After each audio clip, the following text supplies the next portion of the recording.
So you have designed this three-step process. So I assume you've already gone over them, but what is the specific, the overview of the three steps? Absolutely. So basically, if someone were to come to me and say, hey, help me with a stronger bones plan, what does that look like? You have to first identify and address root cause issues contributing to bone loss. Don't make assumptions. Okay. We want objective information, right? I know you can appreciate objective information. So that's the first one, right? You have to have objective information first. The second one is nourish. That's the second step. And it's kind of what I was talking about when we were talking about diet, the importance of diet and digestion and absorbing those nutrients and making sure those nutrients are making it to the cell level. That's a big focus in that part of the process.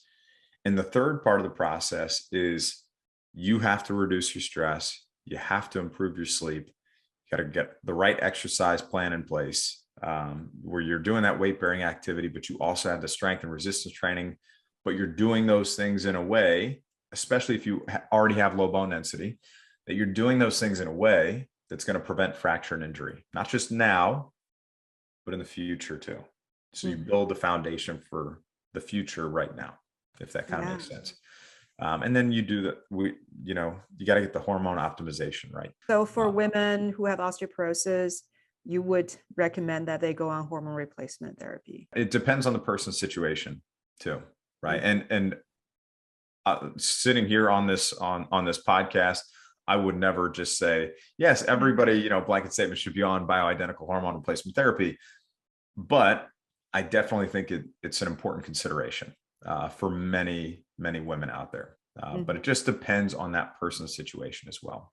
And one of the things that we do is we have specific team members that evaluate and look at if that would even make sense for a specific person or not, because sometimes it doesn't make sense. So you have a team to help people with bone density issues. Yeah. So we have that process that I just walked through. And that process is inside of different coaching programs. And those coaching programs are led by, we have a team of about 14 people.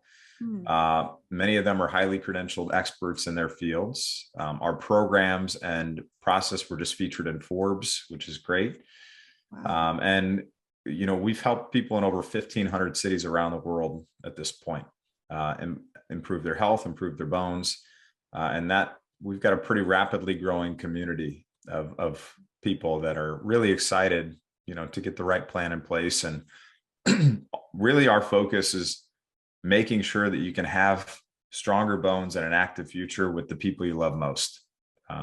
That's really what I care about the most. Well, that's really impressive. So you built such a huge community and all came from your own personal struggles, right? Yeah. That's, you never know what was given to you, what the purpose was.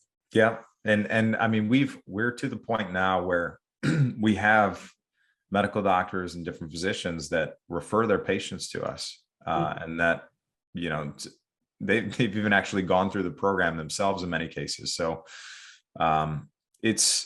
it's good to know that we don't have to have this adversarial relationship with the medical community. Like if you want a natural approach or a conventional approach, we don't have to go head to head all the time. I think there is some common ground to be made and to be found there. And I'm really focused on bridging that gap, because what I want is when that patient is diagnosed with osteopenia or osteoporosis and they say, you know what, doctor, I'm not saying no to the medication. I'm just saying not yet. Can you give me a year? And if they say, yeah, let's give you a year, I want them to say, go to bone coach, right? Because give it a shot, because you may not, there's a good chance you don't need the medication, right? There's a really good chance you don't need it. So that's what we have to help you figure out is, does that even make sense? If you can address all the other issues that you have to address first. That's great. I hope all the doctors know that you guys are there.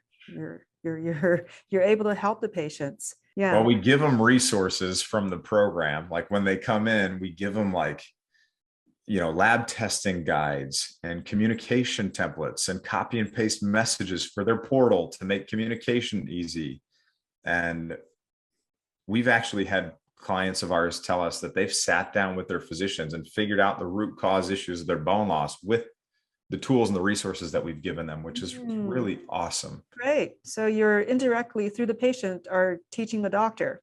Yeah, because sometimes, usually what happens is, and I'm sure you probably experienced this, is a lot of times patients want to self-educate themselves. They want to know, the information, so they'll go on Google. The problem with Google searches is that you can find a different result for the same search. And then you take that information, you go and you ask for things from your doctor, and it may not even be the right things. And eventually you may not actually get all the things that you need to get done, like testing, and you may not ever find out the root cause issues. So the medical community's approach, you mentioned that it hasn't been very helpful. The results has not been very encouraging. And I think that happens to most chronic illnesses. It's not just osteoporosis. Yeah. Chronic conditions need more than acute solutions. I always say that. Our medical system is set up really, really well to address acute care, trauma care. We are fantastic at that. Chronic conditions, not so much. Osteoporosis is a chronic condition.